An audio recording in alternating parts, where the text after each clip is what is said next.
हिंदवी स्वराज्याचे सरसंस्थापक छत्रपती शिवरायांना मानाचा मुजरा करतो।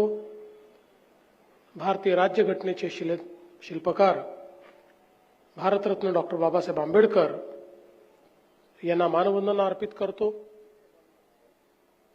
ज्यांनी हिंदवी साम्राज्याचा विस्तार हा संपूर्ण पूर्वेकडे केला। ते श्रीमंत राजे रघुजी महाराज भोसले यांना देखील मानवंदना अर्पित करतो।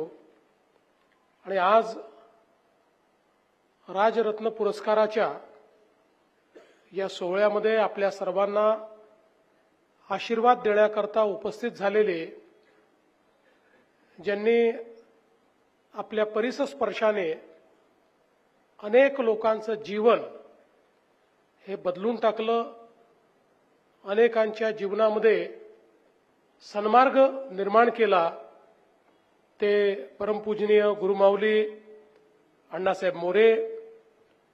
या ठिकाणी मध्य प्रदेशच्या सन्माननीय मंत्री श्रीमती संपत्ती उईके, श्रीमंत राजे रघुजी महाराज भोसले, श्रीमंत राजे डॉक्टर मुधोजी राजे भोसले, या ठिकाणी उपस्थित असलेले अशोकराव मानकर, दयाशंकरजी तिवारी, त्याचप्रमाणे सर्वच मान्यवर, विशेषतः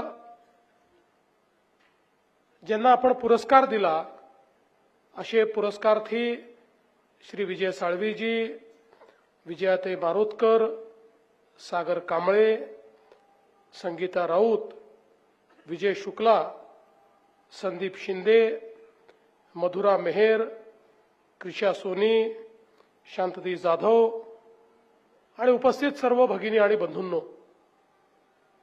आज अतिशय आनंदाची गोष्ट आहे की सातत्याने 24 वर्ष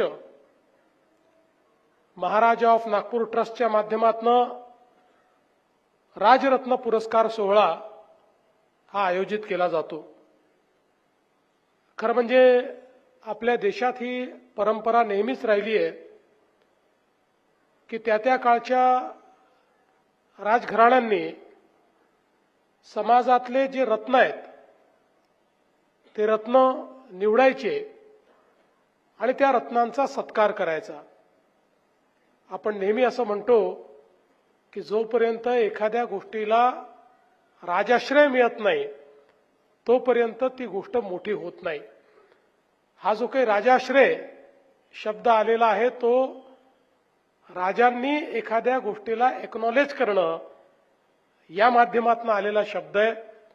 आणि आज या ठिकाणी जे आमचे पुरस्कार्थी आहेत त्यांना यापूर्वी पुरस्कार मिळाले असतील, यानंतरही अनेक पुरस्कार मिळतील, परंतु हा पुरस्कार याकरता वेगळा आहे की एक प्रचंड मोठा इतिहास असलेल्या नागपूरकर भोसले राजघराण्याने दिलेला हा राजरत्न पुरस्कार आहे।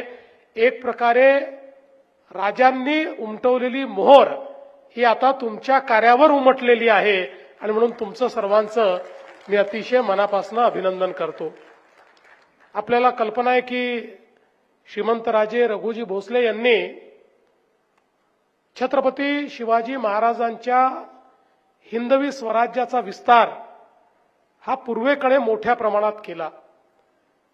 छत्तीसगड असेल, ओरिसा असेल, बंगाल असेल, या सगळ्या भागामध्ये एक प्रचंड मोठं अशा प्रकारचं स्वराज्य उभं राहिलं आणि त्यातून खऱ्या अर्थानं ज्याला आपण अटक तू कटक अशा प्रकारचं जे साम्राज्य म्हणतो ते साम्राज्य तयार करणाऱ्यांपैकी या ठिकाणी श्रीमंत राजे रघुजी महाराज भोसले होते।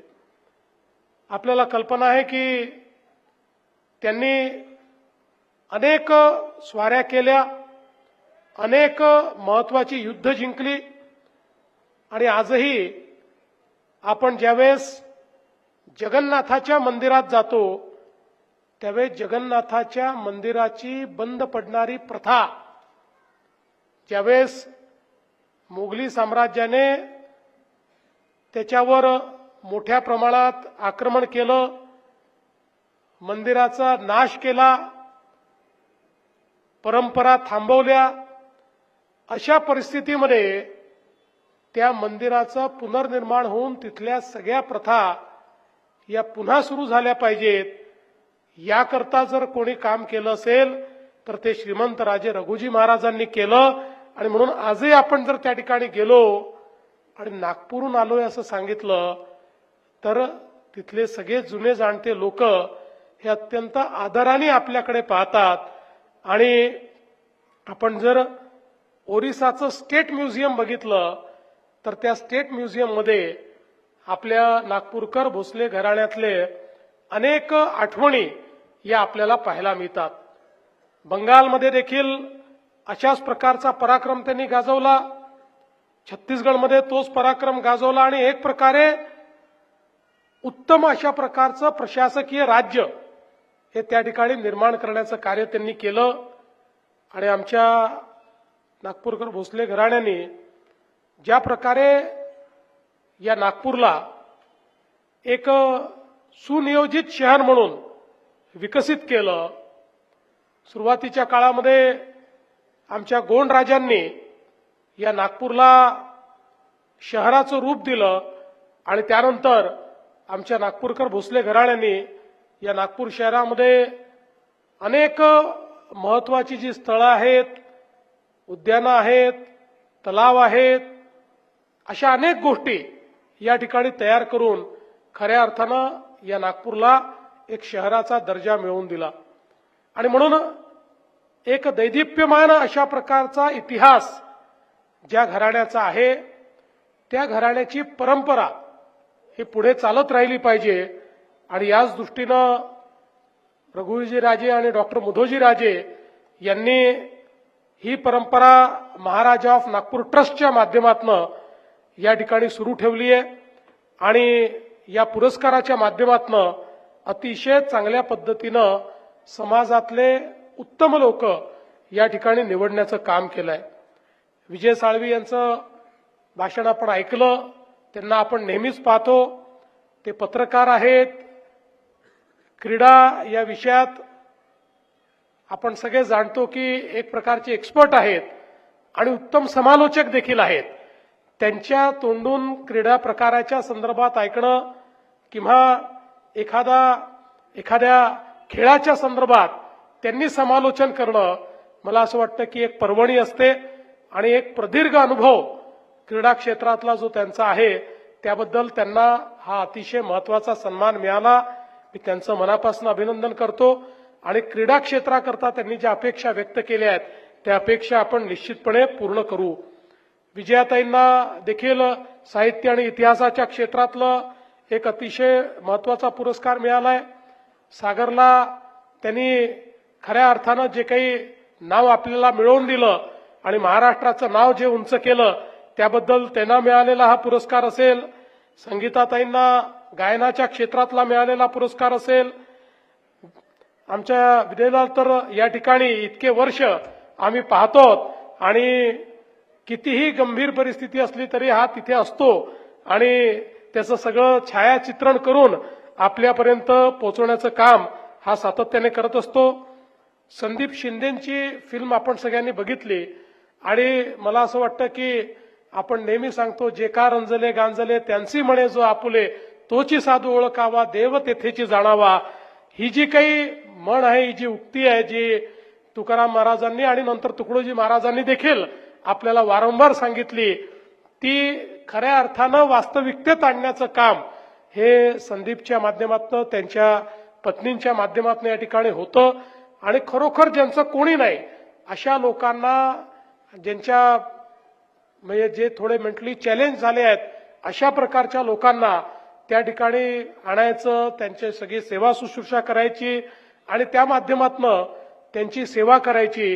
हा एक खूप मोठं काम हे त्यांनी या ठिकाणी केलेलं आहे.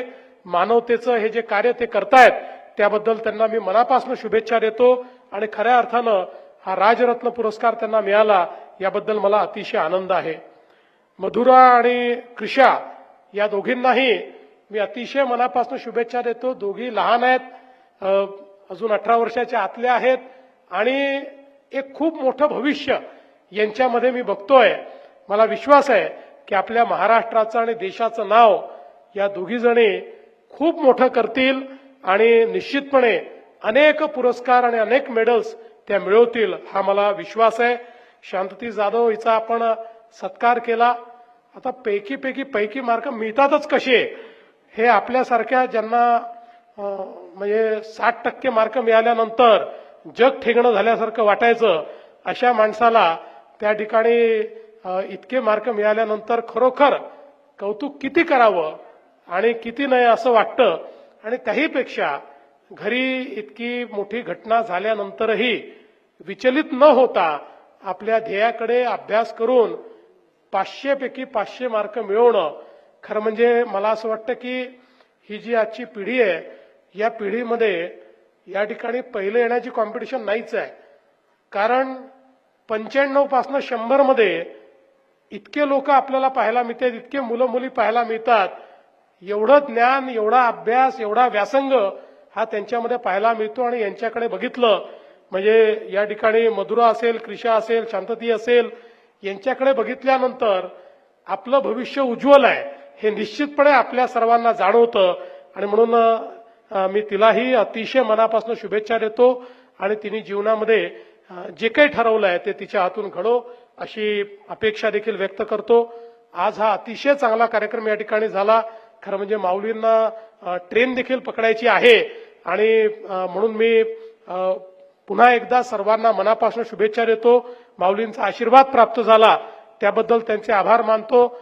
आणि डॉक्टर मुधोजी या ठिकाणी याकरता आले आहेत की ते मला आठवण करून देण्याकरता आलेले आहेत की रघुजी राजे, श्रीमंत रघुजी राजेंची तलवार ही नागपूरला कधी येणार, आपण तारीख ठरवा, त्या तारखेला ही तलवार नागपूरमध्ये येईल हा मी आपल्याला शब्द देतो. आणि या चांगल्या कार्यक्रमाला आपण बोलवलं त्याबद्दल आपले आभार मानून मी माझे 2 शब्द संपवतो. धन्यवाद. जय हिंद.